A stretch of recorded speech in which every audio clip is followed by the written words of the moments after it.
नमस्ते दोस्तों, मनमोहक हिंदी कहानियाँ चैनल में आप सभी का स्वागत है। आज की हमारी कहानी है गृहस्थी की गाड़ी। आपको हमारी कहानी पसंद आती है तो वीडियो को लाइक, शेयर एंड चैनल को सब्सक्राइब जरूर कीजिएगा। प्रेम प्रकाश के रिटायर होने की तारीख जैसे जैसे पास आ रही थी वैसे वैसे बबीता के मन की बेचैनी बढ़ती जा रही थी। प्रेम प्रकाश एक बड़े सरकारी ओहदे पर हैं। अब उन्हें हर महीने पेंशन की एक तयशुदा रकम मिलेगी। बबीता की चिंता की वजह अपना मकान न होना था, क्योंकि रिटायर होते ही सरकारी मकान तो छोड़ना पड़ेगा। प्रेम प्रकाश अभी तक परिवार सहित सरकारी मकान में ही रहते आए हैं। एक बेटा और एक बेटी हैं। दोनों बच्चों को उन्होंने उच्च शिक्षा दिलाई है। शिक्षा पूरी करते ही बेटा बेटी अच्छी नौकरी की तलाश में विदेश चले गए। विदेश की आओ हवा दोनों को ऐसी लगी कि वे वहीं के स्थायी निवासी बन गई और दोनों अपनी अपनी गृहस्थी में खुश हैं। सालों नौकरी करने के बावजूद प्रेम प्रकाश अपना मकान नहीं खरीद पाई। गृहस्थी के तमाम झमेलों और सरकारी मकान के चलते वे घर खरीदने के विचार से लापरवाह रहे। अब बबीता को एहसास हो रहा था कि वक्त रहते उन्होंने थोड़ी सी बचत करके छोटा सा ही मकान खरीद लिया होता तो आज यह चिंता न होती। आज उनके पास इतनी जमा पूंजी नहीं है कि वे कोई मकान खरीद सकें, क्योंकि दिल्ली में मकान की कीमतें अब आसमान छू रही हैं। आज इतवार है। सुबह से ही बबीता को चिड़चिड़ाहट हो रही है। तुम चिंता क्यों करती हो? एक प्रॉपर्टी डीलर से बात की है। मयूर विहार में एक जनता फ्लैट किराए के लिए उपलब्ध है। किराया भी कम है। आखिर हम पूरे बुढ़िया को ही तो रहना है। हम दोनों के लिए जनता फ्लैट ही काफ़ी है। प्रेम प्रकाश ने बबीता को समझाते हुए कहा। 4 कमरों का फ्लैट छोड़कर अब क्या हम एक कमरे के फ्लैट में जाएंगे? आपने सोचा है कि इतना सामान छोटे से फ्लैट में कैसे आएगा? इतने सालों का जोड़ा हुआ सामान है। हम दोनों की ज़रूरतें ही कितनी हैं? ज़रूरत का सामान ले चलेंगे, बाकी बेच देंगे। देखो बबीता, घर का किराया निकालना, हमारी तुम्हारी दवाओं का खर्च, घर के दूसरे खर्च सब हमें अब पेंशन से ही पूरे करने होंगे। ऐसे में किराए पर बड़ा फ्लैट लेना समझदारी नहीं है। प्रेम प्रकाश 2 टूक शब्दों में पत्नी बबीता से बोली। बेटी से तो कुछ ले नहीं सकते, लेकिन बेटा तो विदेश में अच्छा कमाता है। आप उससे क्यों नहीं कुछ मदद के रूप में रुपए मांग लेते हैं, जिससे हम बड़ा फ्लैट खरीद ही लें? बबीता धीरे से बोली। भाई, मैं किसी से कुछ नहीं मांगूंगा। कभी उसने यह पूछा है कि पापा आप रिटायर हो जाओगे तो कहाँ रहोगे? आज तक उसने अपनी कमाई का 1 रुपया भी भेजा है? प्रेम प्रकाश पत्नी बबीता पर बरस पड़े। बबीता खुद यह सच्चाई जानती थी। शादी के बाद बेटा जो विदेश गया तो उसने कभी मुड़कर भी उनकी तरफ नहीं देखा। बस कभी कभार त्योहार आदि पर सिर्फ फ़ोन कर लेता है। बबीता यह भी अच्छी तरह समझती थी कि उसके स्वाभिमान पति कभी बेटी के आगे हाथ नहीं फैलाएंगे। बबीता उन माता पिता को खुशहाल मानती है जो अपने बेटे बहू नाती पोतों के साथ रह रहे हैं, जबकि वे दोनों पति पत्नी इस बुढ़ापे में बिल्कुल अकेले हैं। आखिर वह दिन भी आ ही गया जब बबीता को सरकारी मकान से अपनी गृहस्थी समेटनी पड़ी। प्रेम प्रकाश ने सामान बंधवाने के लिए 2 मजदूर लगा लिए थे।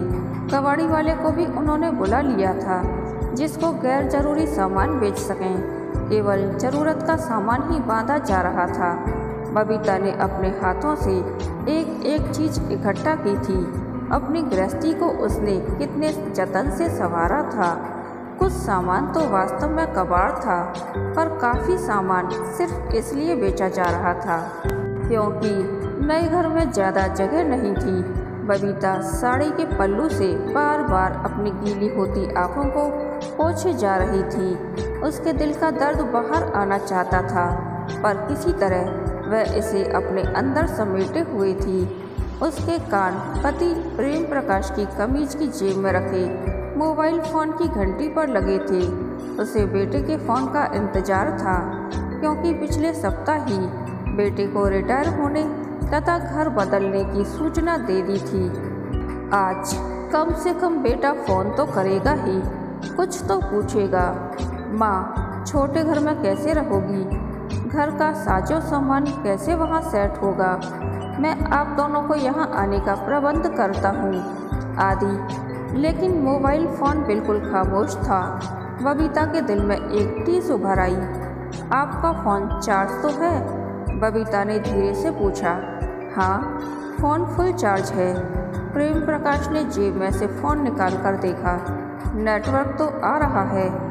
हाँ भाई, नेटवर्क भी आ रहा है, लेकिन यह सब क्यों पूछ रही हो? प्रेम प्रकाश झुंझलाते हुए बोले। नहीं, कुछ नहीं, कहते हुए बबीता ने अपना मुंह फेर लिया और रसोई घर के अंदर चली गई। वह अपनी आंखों से बहते आंसुओं को प्रेम प्रकाश को नहीं दिखाना चाहती थी। सारा सामान ट्रक में लद चुका था। बबीता की बूढ़ी गृहस्थी अब नए ठिकाने की ओर चल पड़ी। घर वाकई बहुत छोटा था। एक छोटा सा कमरा, उससे सटा रसोई घर, छोटी सी बालकनी से लगता बाथरूम जो कि टॉयलेट से जुड़ा था। बबीता का यह फ्लैट दूसरी मंजिल पर था। बबीता को इस नए मकान में आए 1 हफ्ता हो गया है। घर उसने सेट कर लिया है। आस पड़ोस में अभी खास जान पहचान नहीं हुई है। बबीता के नीचे वाले फ्लैट में उसी की उम्र की एक बुजुर्ग महिला अपने बेटे बहू के साथ रहती है। बबीता से अब उसकी थोड़ी थोड़ी बातचीत होने लगी है। शाम को बाजार जाने के लिए बबीता नीचे उतरी तो वही बुजुर्ग महिला मिल गई। उसका नाम सरिता है। एक दूसरे को देखकर दोनों मुस्कुराईं। कैसी हो बबीता? सरिता ने बबीता से पूछा। ठीक हूँ, घर में समय नहीं कटता। यहाँ कहीं घूमने टहलने के लिए कोई अच्छी जगह नहीं है? बबीता ने सरिता से कहा। अरे, तुम शाम को मेरे साथ पार्क चला करो। वहाँ हम उम्र बहुत सी महिलाएं आती हैं। मैं तो रोज़ शाम को जाती हूँ। शाम को 1-2 घंटे अच्छे से कट जाते हैं। पार्क यहीं नज़दीक ही है, सरिता ने कहा। अगले दिन शाम को बबीता ने सूती चरक लगी साड़ी पहनी, बाल बनाए, गर्दन पर पाउडर छिड़का। बबीता को आज यूँ तैयार होते देख प्रेम प्रकाश ने टोका। आज कुछ खास बात है क्या? सज धज कर जा रही हो? हाँ, आज मैं सरिता के साथ पार्क जा रही हूँ, बबीता खुश होती हुई बोली। बबीता को बहुत दिनों बाद यूँ चहकता देख प्रेम प्रकाश को अच्छा लगा, क्योंकि बबीता जब से यहाँ आई है घर के अंदर ही अंदर घुट सी रही थी। बबीता और सरिता दोनों पार्क की तरफ चल दी। पार्क में कहीं बच्चे खेल रहे थे तो कहीं कुछ लोग पैदल घूम रहे थे ताकि स्वस्थ रहें। वहीं एक तरफ बुजुर्ग महिलाओं का ग्रुप था। बबीता को लेकर सरिता भी महिलाओं के ग्रुप में शामिल हो गई। सभी बुजुर्ग महिलाओं की बातों में दर्द, चिंता भरी थी। कहने को तो सभी बेटे बहुओं व भरे पूरे परिवारों के साथ रहती थीं, लेकिन उनका मान सम्मान घर में ना के बराबर था।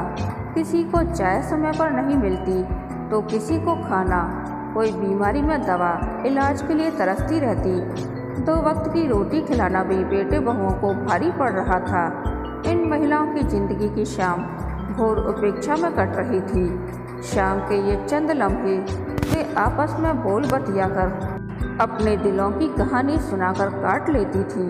अंधेरा घिरने लगा था। अब सभी घर जाने की तैयारी करने लगी। बबीता और सरिता भी अपने घर की ओर बढ़ गईं। घर पहुंचकर बबीता कुर्सी पर बैठ गई। पार्क में बुजुर्ग महिलाओं की बातें सुनकर उसका मन भर आया। वह सोचने लगी कि बुजुर्ग माता पिता तो उस बड़े पेड़ की तरह होते हैं जो अपना प्यार, घनी छांव अपने बच्चों को देना चाहते हैं, लेकिन बच्चे तो इस छांव में बैठना ही नहीं चाहते। तभी प्रेम प्रकाश रसोई से चाय बनाकर ले आए। लो भाई, तुम्हारे लिए गर्मा गर्म चाय बना दी है। बताओ पार्क में कैसा लगा?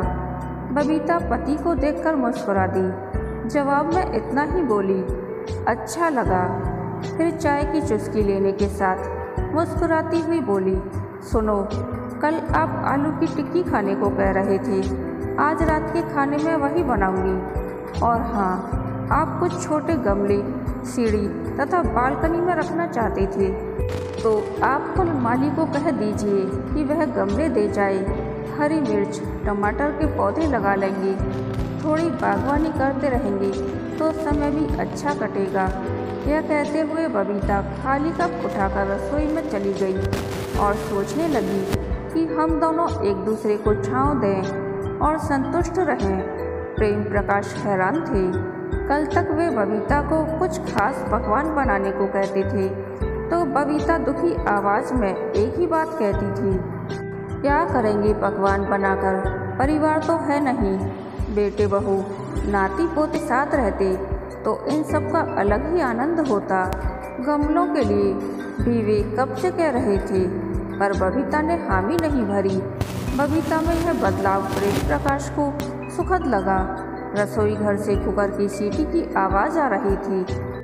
बबीता ने टिक्की बनाने की तैयारी शुरू कर दी थी। घर में मसालों की खुशबू महकने लगी थी। प्रेम प्रकाश कुर्सी पर बैठे बैठे गीत गुनगुनाने लगे। आज उन्हें लग रहा था जैसे बहुत दिनों बाद उनकी गृहस्थी की गाड़ी वापस पटरी पर लौट आई है। कहानी के अंत तक बने रहने के लिए धन्यवाद। यह कहानी आपको कैसी लगी प्लीज़ कमेंट करके बताइए। कहानी पसंद आई तो वीडियो को लाइक शेयर एंड चैनल को सब्सक्राइब जरूर कीजिएगा।